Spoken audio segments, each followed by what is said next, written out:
পারস্য উপসাগরকে ঘিরে উত্তেজনার পারদ যখন এমনিতেই চরমে, ঠিক তখনই নতুন করে আগুনে ঘি ঢাললেন মার্কিন প্রেসিডেন্ট ডোনাল্ড ট্রাম্প। যুক্তরাষ্ট্রের আইওয়ায় এক রাজনৈতিক সমাবেশে দাঁড়িয়ে তিনি জানালেন, ইরানের দিকে এগিয়ে যাচ্ছে আরেকটি মার্কিন নৌবহর। তার ভাষায়, আরেকটা সুন্দর আর্মাডা সুন্দরভাবে ভেসে ভেসে এখন ইরানের দিকে যাচ্ছে।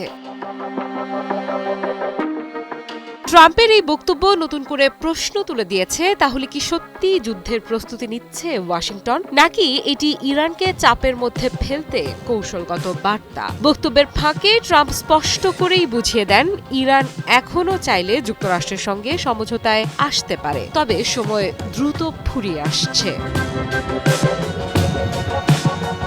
মার্কিন প্রেসিডেন্ট ডোনাল্ড ট্রাম্প বলেন, ইরান যদি আগেই যুক্তরাষ্ট্রের প্রস্তাবে রাজি হতো তাহলে আজ পরিস্থিতি ভিন্ন হতে পারত। এমনকি ট্রাম্পের কণ্ঠে শোনা যায় হুমকির সুর। তার দাবি, চুক্তি করলে ইরান এখনও একটা দেশ হিসেবে টিকে থাকত। এই বক্তব্য ঘিরে আন্তর্জাতিক মহলে শুরু হয়েছে তীব্র আলোচনা।